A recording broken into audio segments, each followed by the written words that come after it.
வணக்கம். நான் உங்கள் அன்பரசன். 19ஆம் நாள் நடக்கின்ற போராட்டம், ஸ்ட்ரைக், வேலை நிறுத்தம். இனியோட 19 நாள்.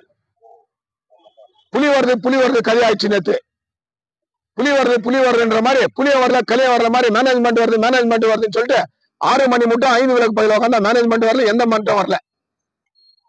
இப்ப இதை பத்தி நான் ஒரு வாரத்துக்கு அப்புறம் ஏன் பேசுறேன்னு சொன்னா, இந்த வேலை நிறுத்தத்துக்கு ஒட்டுமொத்த தங்க வேலை ஆதரவு தெரிவித்துள்ளது. அரசியல் கட்சிகள், தலித் அமைப்புகள், கன்னட அமைப்புகள், மகளிர் சங்கங்கள், திருநங்கைகள் உள்பட அனைவரும் போராட்டத்துக்கு ஆதரவு, முடிந்த அளவுக்கு நிதியை கொடுத்துன்னு இருக்காங்க. வியாபாரிகள் சங்கம் உள்பட. இந்த போராட்டம் வெற்றி அடையணும், இந்த போராட்டத்துக்கு ஒரு தீர்வு காணணும் தான் ஒட்டுமொத்த தங்களுடைய எதிர்பார்ப்பு. தொழிலாளிக்கு மட்டும் இல்ல, எங்களுக்கும் அந்த ஆதரவு இருக்குது. இவங்க 8 மணி நேரம் வேலை செய்யறாங்களே, இயந்திரம் போல வேலை செய்யறாங்களே, இவங்களுக்கு நியாயமான அந்த கோரிக்கைகள் வெற்றி பெறணும்னு பார்த்துன்னு 19 நாள் ஆகியும் நிர்வாகம் பேச்சுவார்த்தைக்கு முன் வரல. எம்பி குமாரசாமி பேச்சுவார்த்தை இங்க அதுவும் தோல்வி. எம்பி மல்லேஷ் பாபு அவர் சொல்றது இங்க தோல்வி. எம்எல்ஏ போனாங்க, அப்போ அந்த சிஎம்டி ஸ்ட்ரைக் வித்ரா பண்ணிட்டு வேலைக்கு வர சொல்லணும்னு சொன்னாரு. அதனால அவங்க முகநூல்ல போட்டு அவங்க அங்கிருந்து அப்படியே அமைதியாரு. SNR பேசினாரு. அப்ப அங்க கொஞ்சம் சலசலப்பு பரபரப்பாச்சு. இப்போ இதற்கு ஒரு முடிவு என்ன கோரிக்கை? இவங்க என்னன்றாங்க, ஒர்க்கர்ஸுடைய முடிவு என்னன்னா, எங்களுக்கு நீ எப்போ பண்றோ எழுதி கூட அப்பதான் ஏற்றுக்குவேன். அதுக்கு நடவடிக்கை யாரு எடுக்கணும்னு சொன்னா, இந்த போராட்டத்துக்கு இல்ல, இது தலைமை தாங்கிறது யாரு? மீனாட்சி சுந்தரமா? அவரு கோர்ட் மூலியமா ஸ்டே போறாரு, ஏதோ ஒன்று பண்ணோம். என்ன கேட்கறது முடிவுனா 19 இல்லையா? மீனாட்சி சுந்தரம் சொல்லிடணும், நாங்க உக்காந்தே தான் இருப்போம், அவங்க வர முட்டேன்னு சொல்லிட்டு அப்ப நாங்க தெளிவாயிரும். ஊர்ல வருவோம். அப்ப நம்ம நினைச்சுக்கிறோம் இந்த போராட்டம் 2 மாசம் தொடருது, 3 மாசம் தொடருதுன்னு.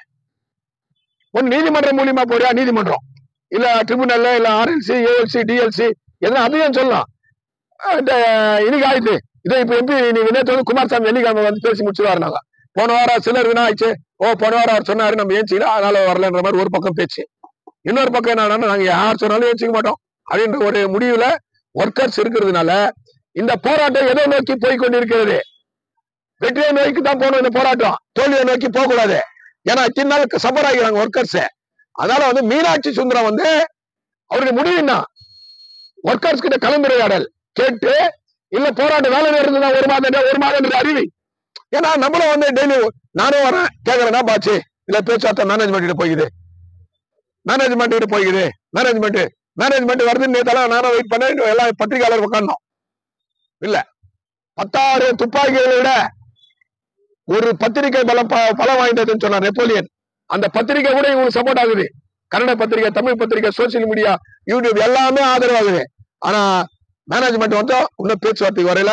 அதனால இதோட முடிவு இன்னான்றது மீனாட்சி சுந்தரம் தான் சொல்லணும். ஏன்னா அவர் தான் main. Workers union contract teachers எல்லாம் இருக்காங்க, அவங்க வராங்க உட்காந்து போறாங்க.